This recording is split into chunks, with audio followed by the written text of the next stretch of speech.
بلعم بن بعورہ کون تھا اور اس کے پاس ایسا کون سا علم تھا کہ اللہ تبارک و تعالیٰ اس کی کوئی بھی دعا رد نہیں کرتا تھا؟ اس کی تمام دعائیں قبول کی جاتی تھی، جس کو بعض مفسرین نے عالم اور بعض نے ولی قرار دیا ہے، مگر وہ شخص دنیا کا لعنتی ترین شخص قرار دیا گیا، جس کا ذکر قرآن مجید فرقان حمید میں آتا ہے۔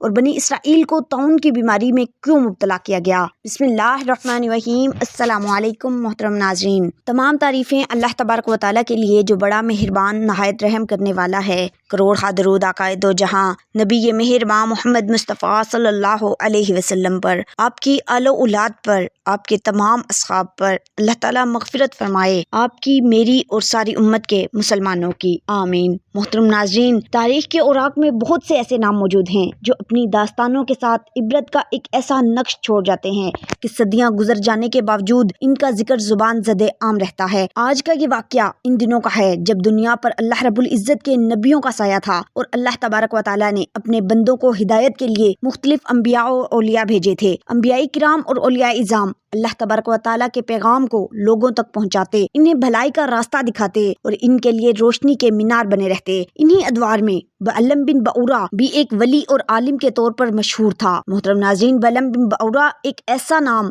جو تاریخ کے اوراق میں عبرت کا نشان بن کے رہ گیا، ایک ایسی شخصیت جسے اللہ تعالیٰ نے اسم اعظم کا علم عطا فرمایا تھا، جس کی بدولت وہ دعائیں کرتا اور معجزات رونما ہو جاتے تھے۔ فرشتے اس کی خدمت میں حاضر رہتے اور اس کی ہر دعا آسمانوں کی طرف اٹھتی، یعنی قبول کر لی جاتی تھی۔ اسے اللہ کے نبیوں سے تعلق رکھنے والا سمجھا جاتا تھا۔ لوگوں کا اعتقاد تھا کہ اللہ تعالیٰ اس کی دعاؤں کو فوراً قبول فرماتا ہے۔ بلعم بن بعورہ کے پاس دور دور سے لوگ آتے تاکہ وہ ان کے لیے دعائیں کرے اور انہیں دنیاوی اور اخروی مسائل سے نجات دلا سکے۔ محترم ناظرین، بلعم بن بعورہ کا زمانہ حضرت موسیٰ علیہ السلام کا زمانہ تھا۔ بنی اسرائیل صدیوں تک مصر میں غلامی کی زندگی گزارنے کے بعد اللہ تبارک و تعالیٰ کے حکم سے حضرت موسیٰ علیہ السلام کی قیادت و سیادت میں مصر سے نکلے۔ فرعون اور اس کی فوج نے بنی اسرائیل کا پیچھا کیا۔ جب قوم بنی اسرائیل اپنے نبی کی قیادت میں سمندر سے گزرنے لگے تو فرعونیوں نے بھی اپنی سواریاں سمندر میں ڈال دیں اور اللہ تبارک و تعالیٰ نے فرعونیوں کو بحر کلزم میں غرق کر دیا، لیکن اپنے پیغمبر کی وجہ سے قوم بنی اسرائیل کو بخیر و عافیت نجات دی۔ وہاں سے نکلنے کے بعد بنی اسرائیل نے صحرا میں طویل سفر کیا اور بالآخر مواد کی سرزمین پر قیام پذیر ہوئے۔ یہ سرزمین زرخیز اور خوشحال تھی اور بنی اسرائیل بھی چاہتے تھے کہ یہاں آباد ہو جائیں۔ محترم ناظرین، مواد کے بادشاہ بلاق کو بنی اسرائیل کی آمد سے اپنی سلطنت کھو جانے کا خطرہ لاحق ہوا۔ وہ بادشاہ بنی اسرائیل کی طاقت اور تعداد کو دیکھتے ہوئے ان سے خوفزدہ ہوا۔ اسے یہ خدشہ تھا کہ بنی اسرائیل اس کی سلطنت پر قبضہ کر لیں گے۔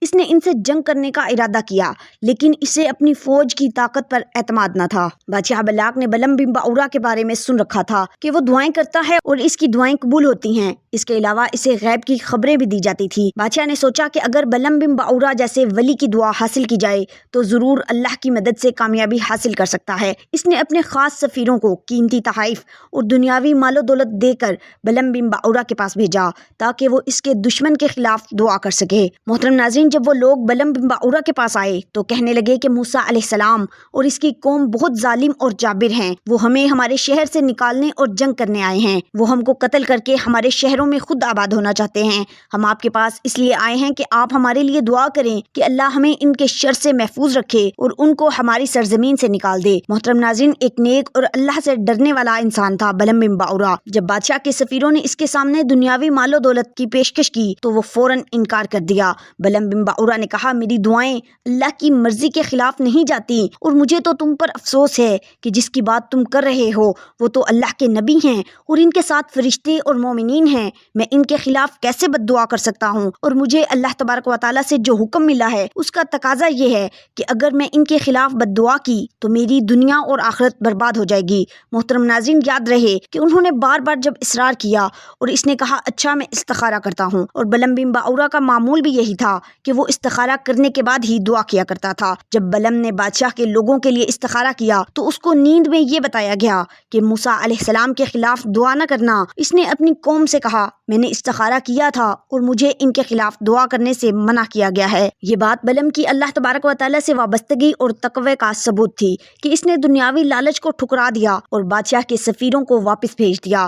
محترم ناظرین، کہا جاتا ہے کہ ہر انسان کا امتحان امتحان مختلف ہوتا ہے۔ کچھ لوگوں کا امتحان فقر میں ہوتا ہے اور کچھ لوگوں کا امتحان مال و دولت میں۔ بلم بن بعورہ کا امتحان اس وقت شروع ہوا جب بادشاہ نے دوبارہ مال و دولت کی فروانی کے ساتھ اپنے سفیروں کو بھیجا تھا۔ جیسے ہی بادشاہ کے سفیر بلم بن بعورہ کے پاس پہنچے تو شیطان نے بھی اپنی پوری طاقت، اپنی قوت صرف کی کہ اب تو لالچ و ہرس اس کے دل میں ڈالنا ہی ہے۔ چنانچہ بار بار کی پیشکش اور دنیاوی لالچ نے بلم کے دل میں شک اور خواہشات کو جنم دے دیا۔ وہ جو پہلے دنیاوی مال و دولت سے بے نیاز تھا، اب اس کے دل میں لالچ کا بیج بویا جا چکا تھا۔ اس نے سوچا کہ اتنا مال و دولت اس کے پاس ہو تو وہ زندگی کو اور زیادہ بہتر بنا سکتا ہے، لیکن ساتھ ہی اس کا دل اللہ تعالیٰ کے خوف سے بھی بھرپور تھا۔ محترم ناظرین، دنیاوی خواہشات اور شیطان کے وسوسوں نے بلم کو اندر سے کھوکھلا کرنا شروع کر دیا۔ بعض روایات میں ہے کہ اس کی بیوی نے مشورہ دیا تھا کہ رشوت قبول کر لیں اور ان کا کام کر دیں۔ بیوی کی رضا جوئی اور مال کی محبت نے اس کو اندھا کر دیا۔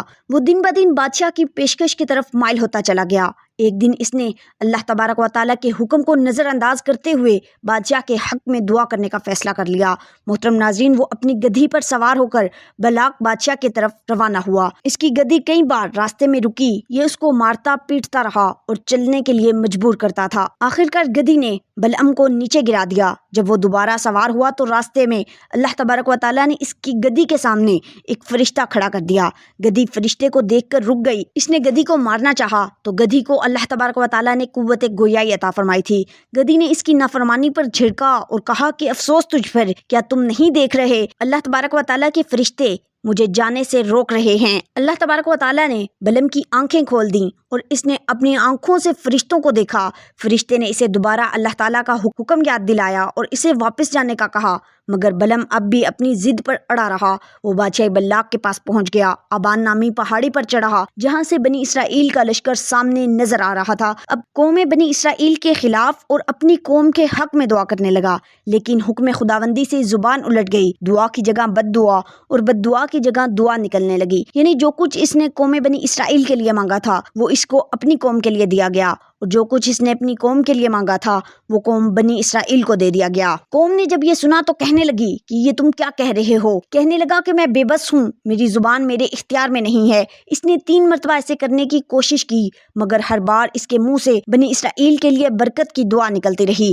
محترم ناظرین، عین اسی وقت اس کی زبان کتے کی طرح باہر نکل کر سینے پر لٹکنے لگی۔ اس نے کہا، لو میری دنیا بھی خراب ہوئی اور دین تو بالکل سرے سے برباد ہو گیا، لیکن میں تمہیں ایک تدبیر بتاتا ہوں۔ یہ تدبیر بظاہر آسان مگر اندرونی طور پر بنی اسرائیل کے ایمان کو متزلزل کرنے کے لیے کافی تھی۔ اس نے اپنی قوم کو یہ تدبیر سکھائی کہ جنگی میدان میں شکست دینے کی بجائے بنی اسرائیل کو اندرونی طور پر کمزور کر دیا جائے۔ بلم نے کہا، ان کے لشکر کو تم جنگی طاقت سے شکست نہیں دے سکتے، لیکن اگر تم ان کے ایمان کو کمزور کر دو تو یہ خود ہی تباہ ہو جائیں گے اور تم موسیٰ علیہ السلام اور اس کی قوم پر غالب آ سکتے ہو۔ وہ تدبیر یہ ہے کہ تم اپنی حسین لڑکیوں کو آراستہ کر کے بنی اسرائیل کے لشکر میں بھیج دو اور ان کو تاکید کرو کہ بنی اسرائیل میں کوئی بھی ان کے ساتھ جو کچھ کرنا چاہے منع نہ کریں۔ ممکن ہے کہ اس مسافرت کی وجہ سے یہ لوگ قہر میں مبتلا ہو جائیں۔ اگر یہ ہوا تو چونکہ حرام کاری اللہ تعالیٰ کو سخت ناپسند ہے، اس وقت ان پر عذاب آ جائے گا اور یہ تباہ ہو جائیں گے اور تم اپنے مقصد میں کامیاب ہو جاؤ گے۔ محترم ناظرین، بلم بن بعورہ کی یہ شیطانی چال ان کی سمجھ میں آ گئی تھی، چنانچہ انہوں نے قوم کی خوبصورت ترین اور دلکش دوشیزاؤں کو تیار کیا اور انہیں زیوروں سے آراستہ کیا اور پھر انہیں بنی اسرائیل کے لشکر میں بھیج دیا۔ یہ عورتیں جب بنی اسرائیل کے لشکر میں سودا سلف بیچنے کے بہانے پہنچیں تو ان کے حسن و جمال نے وہاں کے مردوں کو بے چین کر دیا تھا۔ ان کا حسن ایسا تھا کہ لشکر کے جوانوں کے دلوں میں زلزلہ برپا ہو گیا۔ وہ بھول گئے کہ وہ اللہ تعالیٰ کے چنے ہوئے لوگ ہیں۔ ان کی نگاہیں ان دوشیزاؤں کی طرف متوجہ ہو گئیں جو جیسے ہی لشکر میں داخل ہوں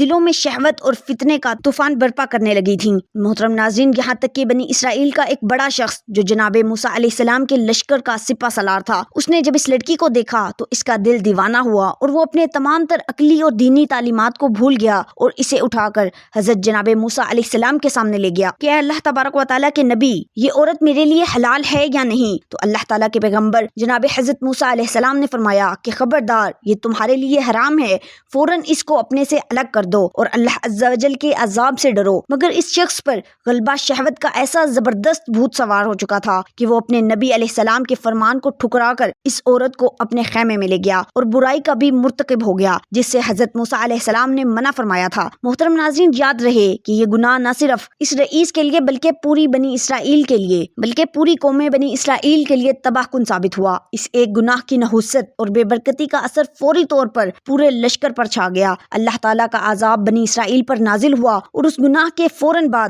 بنی اسرائیل کے لشکر میں ایک وبا پھوٹ پڑی، اور یہ وبا ایک نہایت خوفناک اور جان لیوا بیماری ثابت ہوئی۔ طاعون کی یہ وبا چند ہی لمحوں میں پورے لشکر میں پھیل گئی تھی، اور دیکھتے ہی دیکھتے بنی اسرائیل کے ہزاروں افراد اس کا شکار ہوئے۔ موت کا سایہ ہر طرف چھا گیا۔ ایک گھنٹے کے اندر 70,000 لوگ اس وبا کی نظر ہو چکے تھے۔ بنی اسرائیل کا لشکر جو کہ فتح کے خواب دیکھ رہا تھا، اچانک ہی بربادی اور تباہی کا شکار ہو گیا۔ محترم ناظرین، طاعون کا پھیلنا اتنا شدید اور تیز تھا کہ لوگوں نے اپنے عزیزوں کو موت کے منہ میں جاتے دیکھا اور خود کو بھی بچانے میں ناکام رہے۔ جو لوگ بچ گئے تھے وہ اپنے لشکر سے بھاگنے لگے۔ ایک ایسی فوج جو اللہ کی نصرت اور حضرت موسیٰ علیہ السلام کی قیادت میں چل رہی تھی، وہ لشکر اب مکمل طور پر تتر بتر ہو چکا تھا۔ لشکر کی یہ حالت حضرت موسیٰ علیہ السلام کے لیے ایک بہت بڑا صدمہ تھا۔ آپ نے اپنے لوگوں کو بار بار اللہ تعالیٰ کی طرف رجوع کرنے اور اس کے احکامات پر عمل کرنے کی تلقین کی تھی، لیکن ان کی نفسانی خواہشات نے انہیں برباد کر دیا۔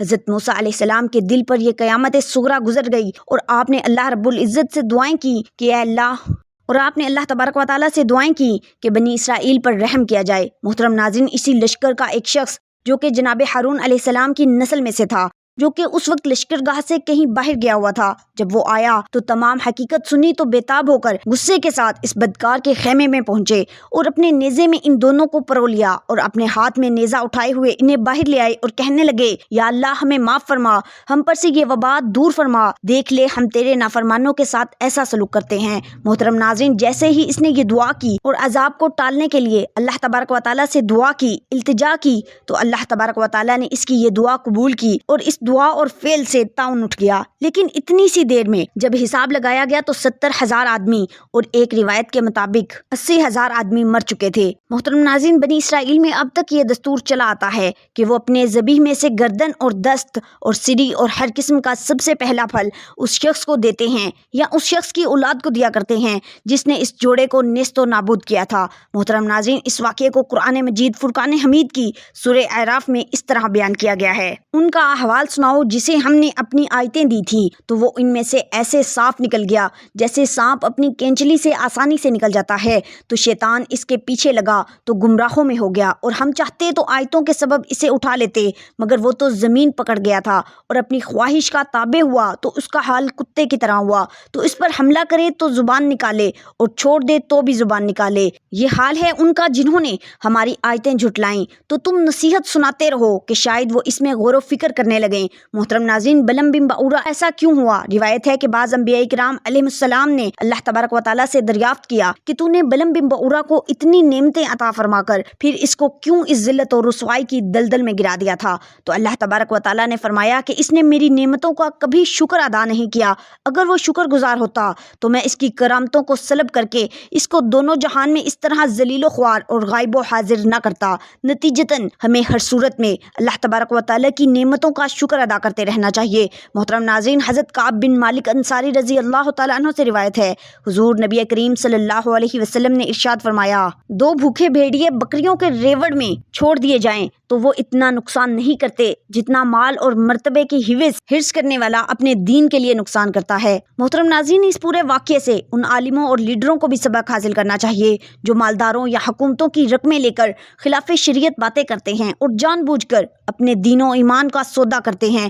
اس سانحے سے عام مسلمان بھی سبق سیکھ سکتے ہیں کہ حضرت موسیٰ علیہ السلام کا لشکر جس میں ملائکہ اور مومنین تھے، ظاہر ہے اس لشکر کے ناکام ہونے کا تو کوئی سوال ہی پیدا نہیں ہوتا تھا، کیونکہ یہ ایک ایسا روحانی اور ملکوتی لشکر تھا کہ ان کے گھوڑوں کی ٹاپ سے پہاڑ لرزہ بر اندام ہو جاتے، مگر صرف ایک بدنصیب کے گناہ کے سبب ایسی نحوست پھیل گئی تھی کہ ملائکہ لشکر سے بھاگ نکلے اور طاعون کے عذاب نے پورے لشکر میں ایسی ابتری پھیلا دی کہ پورا لشکر بکھر گیا۔ محترم ناظرین، یہ واقعہ آج بھی ایک عبرت کا مقام رکھتا ہے۔ یہ ہمیں یاد دلاتا ہے کہ ہمیں اپنی نفسانی خواہشات پر قابو پانا چاہیے اور اللہ کے احکامات کو ہمیشہ ترجیح دینی چاہیے۔ امید کرتی ہوں آپ کو یہ معلوماتی ویڈیو ضرور پسند آئی ہوگی۔ ایک نئی اور منفرد اور معلوماتی ویڈیو کے ساتھ دوبارہ حاضر ہوں گے، تب تک کے لیے اللہ نگہبان۔